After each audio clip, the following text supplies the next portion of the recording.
আসসালামু আলাইকুম। ভালো আছেন সবাই? আজকে আমরা একটু তুরস্কের বিষয়ে আলোচনা করব।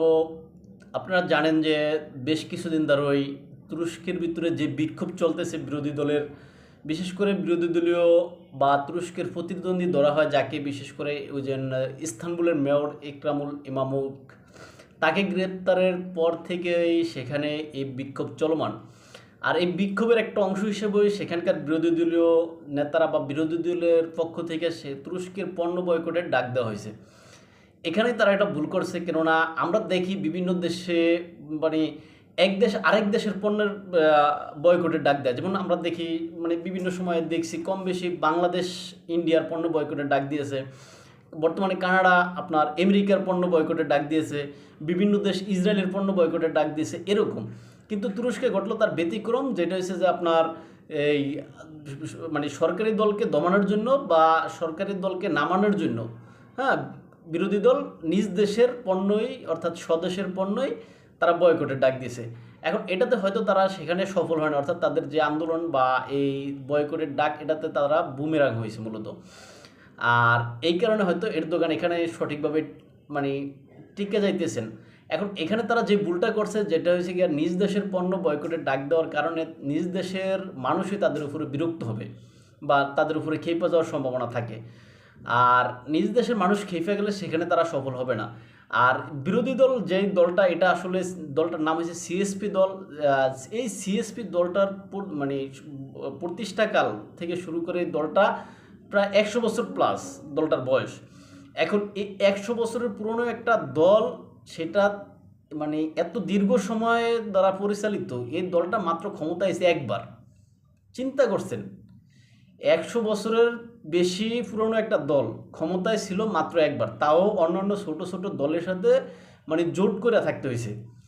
আর সেই দলটা এখন 100 বছরের পুরনো একটা দল, সেটা এখন নিজ দেশের পণ্য বয়কটের ডাক দেয়। আপনারা জানেন ইতিপূর্বে সর্বশেষ তুরস্কের যে নির্বাচন হয়েছে, উক্ত নির্বাচনে কামাল মানে এই যে এরদোগানের বিপক্ষের যিনি আপনার প্রার্থী ছিলেন, তিনি ছিলেন কামাল তিলিকদারু। এই কামাল তিলিকদারু কিন্তু পশ্চিমাদের সমর্থিত একজন প্রার্থী ছিলেন, অর্থাৎ বিরোধী দলের সাথে পশ্চিমাদের সম্পর্ক ভালো। আপনারা জানেন এই এরদোগানকে সরানোর জন্য সেখানে আপনার 2015-16 সালের দিকে 13-14 বা 15-16 সালের দিকে তখন বিক্ষোভ হয়েছে, ব্যাপক একটা অভ্যুত্থান হয়েছে।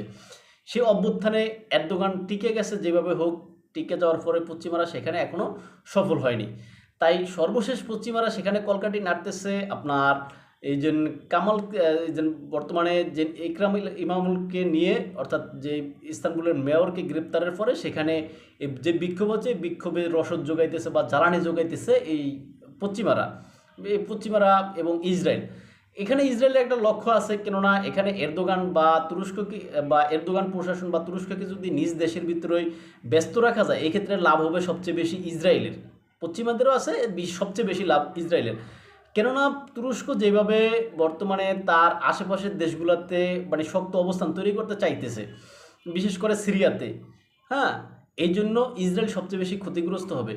এই জন্য গতকালকে ইসরায়েলের আপনার পররাষ্ট্রমন্ত্রী তিনি একটা কথা বলছেন, যেটা হচ্ছে পররাষ্ট্রমন্ত্রী তিনি বলছেন যে তুরস্ক এই অঞ্চলে সিরিয়া, তারপর হচ্ছে যা আপনার যে সিরিয়া, তারপর লেবানন, তারপর হচ্ছে গিয়া জর্ডান, এই দেশগুলোকে তার নিরাপত্তা বলয়ের ভিতরে নিতেছে, যা ইসরায়েলের জন্য হুমকি বা ইসরায়েলের জন্য ক্ষতিকর, অর্থাৎ ইসরায়েলের জন্য নেগেটিভ, এরকম একটা বার্তা তিনি দিয়েছেন। এখন এই ক্ষেত্রে যে সিরিয়া তুরস্ককে একটা সামরিক ঘাঁটি তৈরি করার জন্য যে জায়গা দিয়েছে পালমিরা অঞ্চলে, গতকালকে ইসরায়েল সেখানে ব্যাপক পরিমাণে বিমান হামলা করেছে পালমিরা, তারপরে হচ্ছে কি আপনার যে সিরিয়ার রাজধানী দামেস্কের একটি বিজ্ঞান গবেষণাগার কেন্দ্র, সেখানেও ব্যাপক হামলা চালাইছে।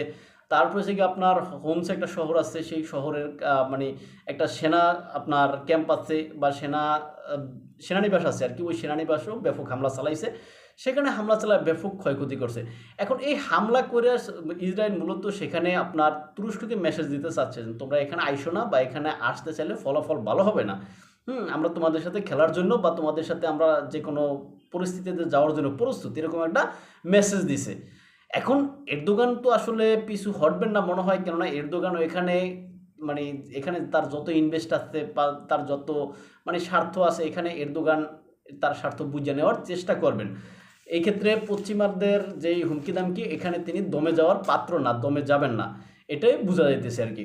আর গতকালকে আপনার যেই হামলা সেখানে হয়েছে, এর ফাঁকে এক জায়গায় আপনার যে ইসরায়েলের সীমান্তবর্তী সিরিয়ার একটা প্রদেশ আছে দারা প্রদেশ, ওই প্রদেশের দিকে যখন ইসরায়েলি সেনা অগ্রসর হতে চাইছিল বা অগ্রসর হচ্ছিল, তখন আপনার সেখানে নাকি অজ্ঞাত নামধারী বা অজ্ঞাত মানে কোনো সিরিয়ার সরকারি সংগঠনও না বা তুরস্কের সৈন্যও না, মানে তারা কারা এটা কেউ নিশ্চিত না এখনো।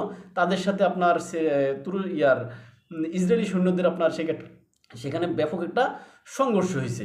ওই সংঘর্ষতে আপনার সেখানে তুরস্কের যেই সৈন্যরা আছে, অনেকগুলো সৈন্য নাকি সেখানে হতাহত হয়েছে। তবে এটা অসমর্থিত একটা খবর, সেখানে এটা সম্পর্কে আন্তর্জাতিক কোনো মিডিয়া এখনও নিশ্চিত হয়নি বা কেউ এখনও সঠিক তথ্য দেয়নি। এর আসলে কি এরকম ঘটনা ঘটছে কি না এটা এখনও, তবে এটা অসমর্থিত একটা সূত্র থেকে আসছে। এই যে সেখানকার পরিস্থিতি, আসলে ইসরায়েলের এই হুমকি দামকিতে বা এই কার্যক্রমে কি আসলে তুরস্ক ভয় পায় কি সেখানে সরে যাবে, না আসলে তুরস্ক তার লক্ষ্য অর্জন করার জন্য সেখানে মানে সগর্বে এগিয়ে যাবে, এটাই এখন দেখার বিষয়। যা হোক, সেখানে তুরস্ক সিরিয়াকে মানে সিরিয়াতে তার শক্ত অবস্থান তৈরি করে সিরিয়াকে তার নিরাপত্তা দেব, কেননা ইসরায়েল যেভাবে সিরিয়ার উপরে যে হামলা করে, সিরিয়াকে একটা স্বাধীন দেশের মর্যাদাই পাচ্ছে না সিরিয়া। তা আজকে এখানেই শেষ করলাম। ভালো থাকবেন সবাই। চ্যানেলে নতুন হলে সাবস্ক্রাইব করবেন, লাইক কমেন্ট এবং আপনাদের মতামত জানাবেন। ভালো থাকবেন। আসসালামু আলাইকুম।